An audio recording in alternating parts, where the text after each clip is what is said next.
want to ask everyone some questions, but Nick, I just want to start with you. How did you start this journey making this film, and how did you select all your Santas here? How did you craft that story, bring it together? I was curious about how Santas learned to be Santa Clauses, and was doing a little bit of research and found out about a actual summer camp for Santas, which I didn't believe existed initially, and then did some research and found out that it was real. And then I spoke to Dan, the organizer, and Dan over here, and I asked him if anything had, been kind of changing over the last few years, and Dan said, as you see in the film, that he'd been getting requests for Santas from different backgrounds, and yeah, that's how it all started. When Dan said that, I was kind of surprised. It felt like it was more than just a movie about Santa Claus, and felt like something bigger. That's beautiful. I'm gonna try to bounce around here to make sure everybody gets time to say something. Santa Dan, you informed Nick about the camp, but with all these Santas here, what's it been like getting the word out for the camp and the history of the camp? Can you just give some context for everyone here? I mean, it certainly boosted the look of the camp, the recognition of the camp, but I think it also just, the camp that is, most of it's filmed at, was like our biggest turnout, and it was great because it was probably the most diverse in that we had a number of younger Santas. I mean, most of us are, pushing Social Security age, but with the number of new young Santas that are coming in, and then to have the diversity that we had there, I think it also just opened up everybody's eyes to the idea of not just the white, fat, old guy as Santa, and that the whole idea of see Santa in yourself is really a great message that I think this documentary's presented to everybody. That's awesome. Very, very, very well said. I want to come back down. Let's go to Santa Levi here. What do you think this documentary will actually do for that goal? Like, you had the experience, you were at the camp, and have you seen anything going forward with that so far? What do you think the future holds for Santas in that vein? Yeah, I think it'll be interesting to see the results of the documentary and kind of how it pushes forward. As far as I know, I might be the only trans Santa out there. There is an organization that works with LGBTQI kids, but yeah, I'm hopeful that representation happens across every community, really. I think the resonating thing for us is you can be a Claus too. Yeah. Love that. This is more about the experience because you've all had it, right?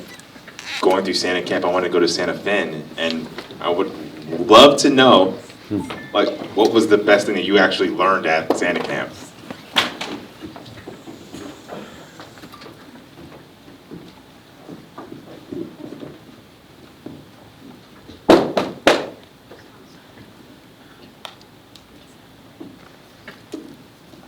Santa Dan taught me how to wave to the crowd in a parade.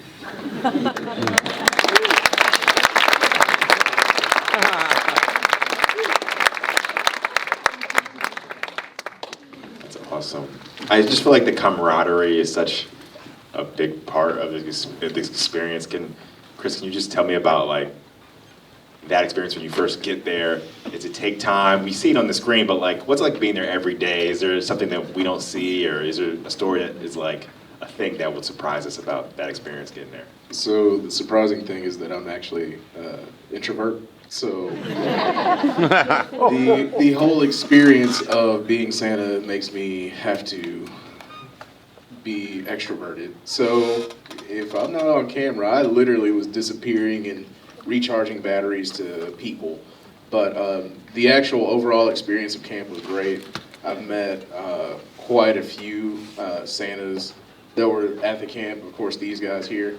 I've come out of Santa camp with a few friendships, so that's always really good. That's beautiful. I kind of want to go back to a point in the movie, this point about the get to tell the children to bring the joy into their world and make the world bigger for them. Both kids and families, what does it mean to be a Claus and to do that world building for them? And do people still want that? Do you still feel the joy from that work? Oh, absolutely.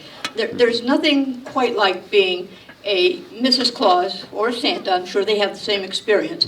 And again, it's that looking in the child's eye, and you just wish them off to, some faraway place where little fat men come down the chimney and bring you presents, and reindeer fly, and, they just listen to every word you've got. And I love to tell the stories, and quite frankly, I worry a lot that if I should die in January, I'd go straight to hell for all the lies I've told myself. I want to point out that it's not just the children. I mean, I think we've all experienced elderly people, those of us with real beards, if we're out in public, even if we're not wearing red, you get it all the time. I had it this weekend. Do you play Santa? I said, no, I don't play Santa. And she said, you are Santa? And I was like, yes, I am. But there's something about the look we have and the things we do that bring a joy and just the memories for these adults. I mean, I have a woman who's 93 years old who ran into me in a drugstore one day. And when she left, she said, this is the best day I've had in a long time. And it's that connection that we make to people's memories and their families and those types of things. That really is what being Santa is all about. It's beautiful. So I would like to open up to a couple of reasonable questions. Is there any hands in the audience? The first couple that shoot up, you're first, sir, and I'm going to see if there's any others, and one there. So I'm going to go here first. Yes, it was extremely engaging and entertaining and heartfelt. As a Jewish person, I really related to it in just an emotional way. And I would just like to ask about the diversity in these towns in New England. They're having these Santa Claus things all over. So it looks like it's a big business. I wonder if anyone can talk about the commercial aspect of it.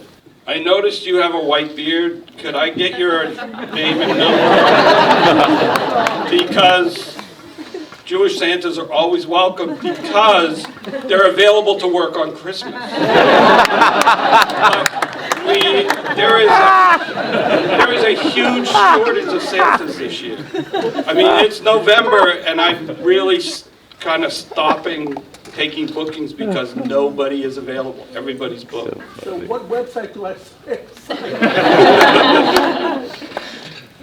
Is there really like an organization, a website? Oh yeah. I mean, our group is New England Santa Society. Right. And there are some national organizations. The International Brotherhood of Real Bearded Santas is probably the largest one. But there's a lot of regional ones as well. Okay. I just want to add that there's a really amusing story that I heard on WBAI radio, which is an alternative left-wing radio station, where it was a story about a Jewish guy that in order to make a few bucks, because he's poor, this is back in the time of the Depression or whatever, and he dresses up as a Santa Claus in a department store where Santa Clauses have always had gigs. And while he's having the kids come up on his lap and playing the role, he faints from hunger.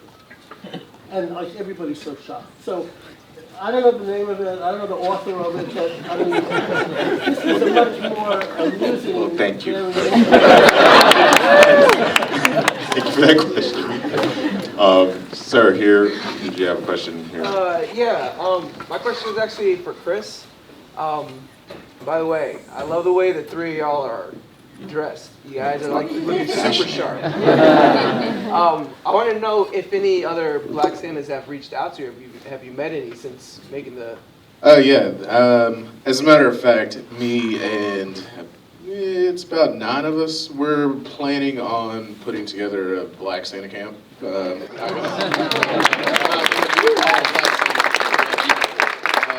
But yeah, from this experience and learning about other Santas, I've become friends with a lot of them. My favorite Santa of all time, look him up, Santa Blair, is probably the best Black Santa in the country. And I will say that. But he's a guy who I want my daughter to have pictures made with, other than me. So yeah, no, there's a lot more Black Santas, and we're trying to get more people into being Santa. So we're trying to brainstorm how we're going to do a camp. Nice. Awesome. I would love, well, Nick, this is your phone. I would love to give either you or Stacey the last word here, but there are a lot of people up here. You can delegate. It's up to you guys.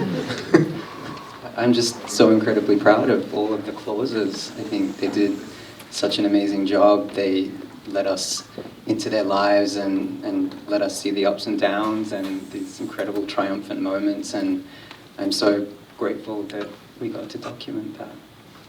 It's beautiful. Thank you so much, What will Stacey. we do for Christmas this year? Thank you. Thank you.